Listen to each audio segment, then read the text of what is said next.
క్రింద ఐక్యమై ప్రతిజ్ఞ తీసుకుందాం. సమాజం, కుటుంబం, స్నేహితులు మాత్రమే కాకుండా మనం కూడా మాదక ద్రవ్య రహితముగా అవుతామని ప్రతిజ్ఞ చేస్తున్నాను. ఎందుకంటే మార్పు మనతోనే ప్రారంభం కావాలి.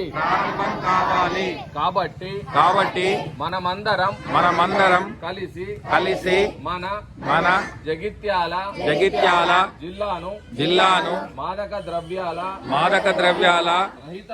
రహితముగా మార్చేందుకు గట్టి నిర్ణయం తీసుకుందాం. నా దేశాన్ని మాదక ద్రవ్యాల రహితముగా మార్చడానికి నా శక్తి మేరకు నేను చేయగలిగినంత చేస్తానని ప్రతిజ్ఞ చేస్తున్నాను. జై హింద్.